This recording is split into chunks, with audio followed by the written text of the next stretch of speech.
Thank you, Mr. Speaker. I rise in support of this amendment. You know, people can disagree over which method we should reduce property tax or eliminate property tax, but they ultimately need good information to base their decision on. Hopefully I'll try to clarify some of the misinformation that I've heard over the last few days. This is a #1 priority in my district, as it is in many districts across this state. Property tax is an unfair and immoral tax because it hurts the people that have the least ability to pay, people on fixed incomes, in their most vulnerable moments. And just because on paper your house is worth more doesn't mean you have any more ability to pay an additional tax. So if I'm a senior citizen and I'm making $1,000 a month of my retirement, and my house that I've had for 40 years, it was worth $60,000, and now it's reassessed and it's worth $80,000, and so my property tax goes up, but I'm not making any more money. The tax itself is unfair. And last Friday is a perfect example, and I get a lot of these, but a son came to my office in despair, and he brought with him his mother's assessment, which had just gone up $20,000. He put it on my desk and he said, "Rick, his mom's name is Sylvia," and he said I could use her name. He said, "Sylvia, she can no longer, with this rise in her property tax, afford her home. And she's going to have to give it up. She's going to move in with me for a while. But this is the home she spent her whole life building with her husband, paying off. And now she has to give it up." And I have scores and scores of examples like this. And I sat, and I know assessments it's related, but it's a little different story. But I sat in the appeals room of the assessment office of Allegheny County, as probably many of my Allegheny County colleagues did. It's a big room, and there's lots of people in there, and husbands and wives sitting there wringing their hands saying, you know, "Agnes, what are we going to do? My assessment's gone up $50,000, and I don't think we can pay for this house anymore. I don't think I can afford the property tax. We're going to have to give it up." Right next to them is another couple. "Flo, what are we going to do here? My property tax assessment's gone up. We're not going to be able to afford our house. What are we going to do? What are we going to do?" Eliminating the property tax was on the minds of all of these people. I just sat there listening to them in awe of their stories. It was crushing me. And I'd like to take my colleagues with me as I knocked on all those doors, and tons of stories, scores of stories like that. One in my neighborhood, Ruth, she said, "Rick, I've been taking money out of my savings to pay for my school property tax for the last 5 years. I've got about 1 year left, and I have to give up my house. I'm going to have to move out of this house that I've been in all my life. When are you going to eliminate this property tax?" You know, owning a home is a core American value. And House Bill 76, the amendment that we have faced with today, will protect our homes from the threat of loss due to a government tax. You know, we have nearly 5 million occupied housing units in Pennsylvania, and 3.5 million of those are home-owned. And in addition, homeowners have a larger household size than renters do. The school property tax is the biggest tax, and it hurts our seniors and people on fixed incomes the most because they might have to surrender that home. This is unconscionable, and we have a chance to remedy that with this amendment. You know, some people say, well, this is just a tax shift. This is one of those myths. This is just a tax shift, and I'm not for a tax shift. Well, now, I don't like the word tax shift because House Bill 76 is more of a tax spread, not a shift. Think of it as a spread.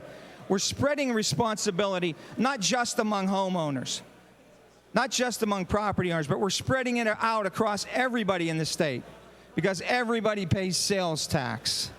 Even tourists passing through the state pay sales tax. So we can even have out-of-staters helping to fund our school system.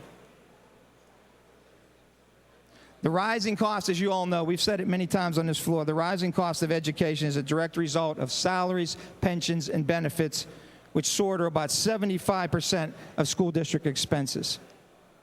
And I hear a lot of people say, well, in these in these options that we have out there, what about spending? Nobody says anything about spending. How do we control spending? Well, one of the beauties of House Bill 76 is it has the greatest cost control method ever devised in the history of mankind, the voter referendum. So any increase, after the dollar for dollar swap, any increase that a local school district wants to have, or they want to buy a new stadium, they want to build a new stadium, they want to give teachers a big raise, they have to do it with local tax, and they have to take it to a voter referendum. That keeps costs down because they know they have to be reasonable with the expenses or it'll never get approved by the voters.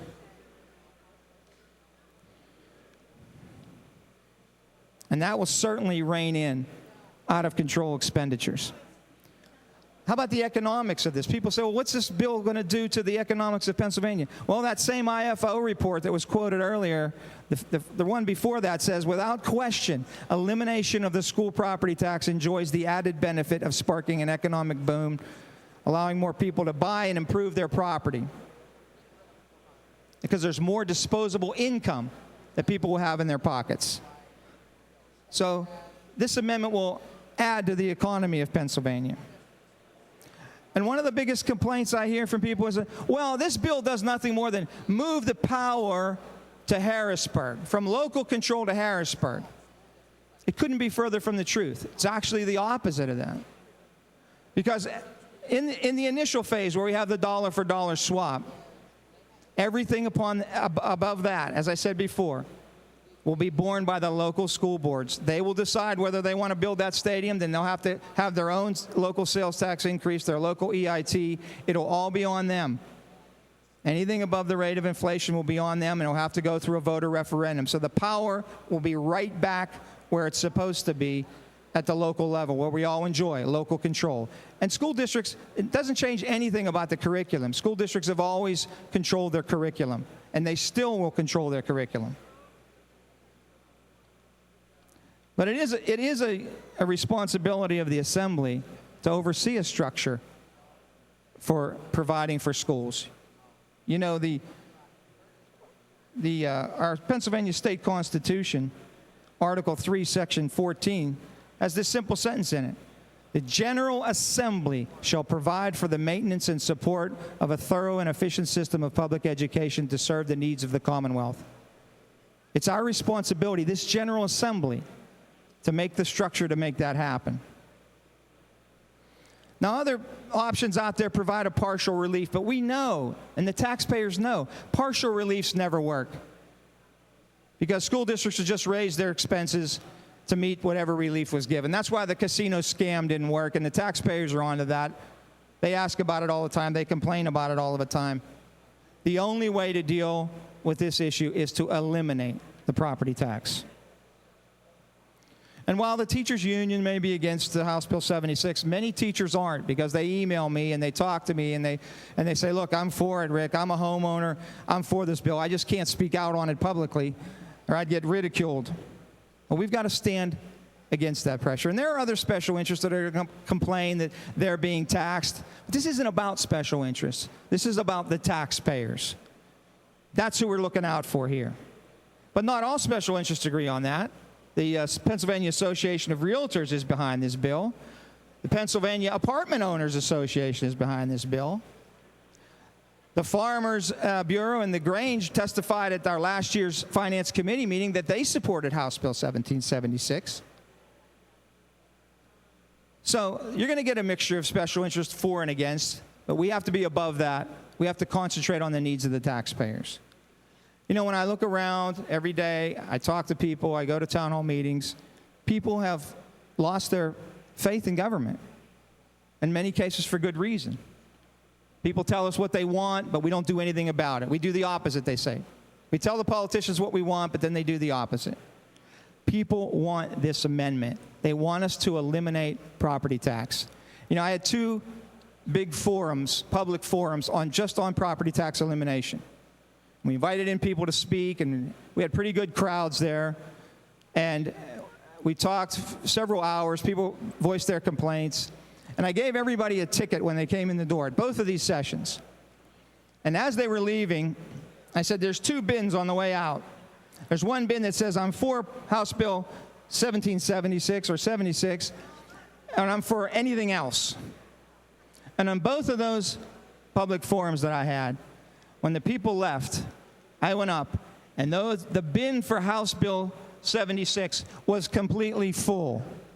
And the bin for anything else was empty, not one ticket in it. So the people want this bill. The question is, are we going to give it to them, or are we going to give them something less than that? Are we going to give them something that's an illusion of property tax reform and not real elimination? I'll end up with, there's an old saying that says, in government, the difficulty lies not so much in developing new ideas as in escaping the old ones. We know we face that a lot around here. We've got to escape this old notion of how we fund school districts. We've got to bring in some new ideas. And while this idea may have been around, it's gone through a couple of iterations. This is a good plan. It's the plan that people want. So I beg you all to do the courageous thing and vote for this amendment and back House Bill 76. Thank you very much. Chair thanks the gentleman. On the question of the amendment,